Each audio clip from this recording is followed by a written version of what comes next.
UX design as a subject or domain can be quite complex and confusing, not just for people who are new to the field, but at times even for some who have been working around the domain of design. It is also quite a popular domain of work in the recent years. There is a plethora of variety of products, types, use cases, users, opinions, even YouTube videos around this topic. Having worked for quite a long time in this domain, I am going to simplify the concept to you in this video as much as possible, so you should have a good clarity on the nature of this subject and understand the thought process and effort. Hopefully, this will be informative for both designers and non-designers alike.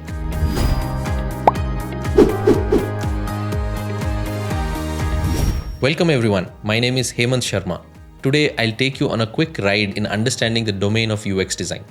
Now stick around till the end, as after I summarize, I will also briefly tell you what UX design is not. Don't break your head with jargons and fancy names that might complicate what UX design actually means. In the most simple way, user experience design is a domain where you design an end user's or customer's experience of using a product or a service. Now, as with anything else, there is a process involved in designing the user's experience of a product.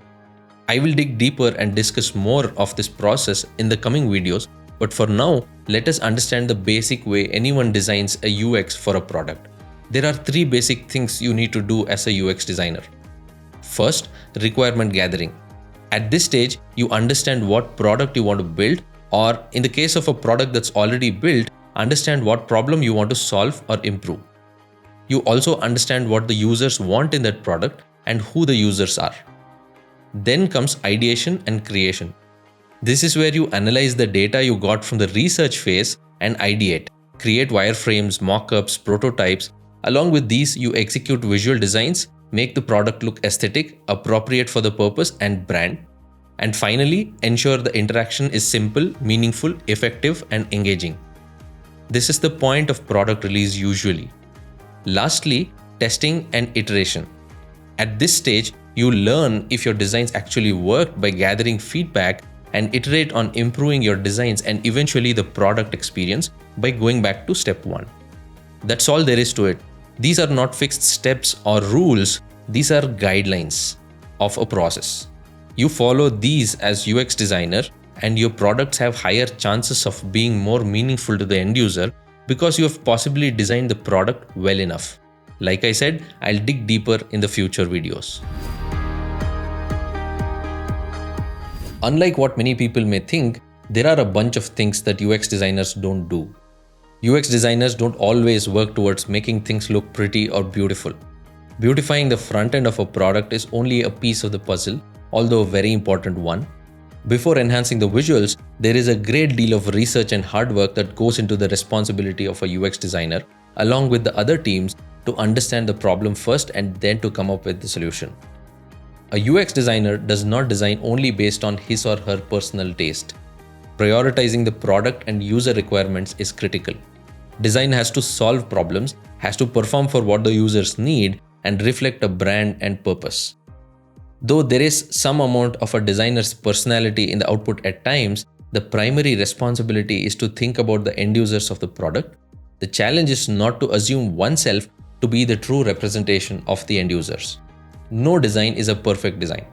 Once delivered, UX designers do not consider their designs complete. They always need to iterate, gather feedback from real users, and keep improving the product wherever necessary. Designers don't always base their designs on dummy data, at least not when one can get real data.